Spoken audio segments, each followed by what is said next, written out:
Hello అండి. Hi అందరికీ. ఈరోజు నేను వెల్లుల్లి కారంతో అన్నం పోపు వేశాను. అది ఎలా చేశానో చూపిస్తాను పదండి.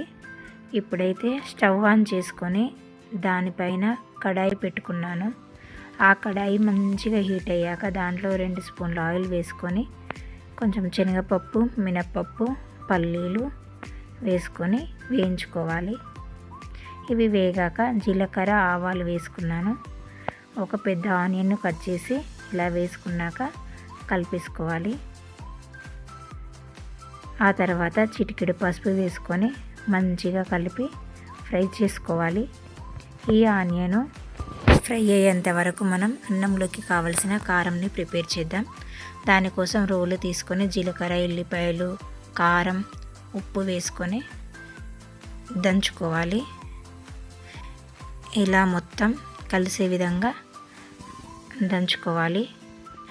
ఇప్పుడు చెక్ చేసుకుందాం ఆనియన్స్ ఫ్రై అయినాయా లేదా అని. చూడండి ఎంత బాగా ఫ్రై అయినాయో కదా. ఆ కారంని తీసుకొచ్చి దీంట్లో వేసుకొని 1 మినిట్ కలుపుతూ ఫ్రై చేయాలి. ఈ ఆనియన్, కారం మంచిగా ఫ్రై అయినాక మనం ముందుగానే ఉడికించి చల్లారబెట్టుకున్న రైస్ ఉంటుంది కదా, ఆ రైస్ని అయితే ఈ కడాయిలో వేసేసుకోవాలి.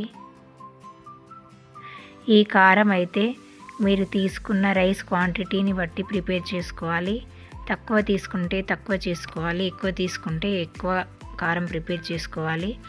ఈ విధంగా మంట చిన్నగా పెట్టి అన్నంకి ఈ ఆనియన్, కారం, ఆయిల్ మొత్తం కలిసే విధంగా ఒక 2 మినిట్స్ కలుపుతూ మంచిగా ఫ్రై చేసుకోవాలి. చూడండి ఈ విధంగా మొత్తం కలిసాక 1 మినిట్ అలా మంట మీడియం ఫ్లేమ్లో ఉంచి మంచిగా ఫ్రై చేసామంటే ఈ వెల్లుల్లి కారం ఫ్లేవర్ అంతా రైస్కు పట్టేసి చాలా కమ్మగా ఉంటుంది. ఇప్పుడు దీంట్లోకి మనం సన్నగా తరిగి పెట్టుకున్న కొత్తిమీర, పుదీనానైతే పైనుంచి చల్లేసుకుందాం. ఈ కొత్తిమీర, పుదీనా కూడా చాలా మంచిదండి హెల్త్కి. అదేవిధంగా ఎల్లిపాయలు కూడా తినడం వల్ల చాలా మంచిది. ఇదైతే ఎంతో ఆరోగ్యం పిల్లలకి, మనకి కూడా.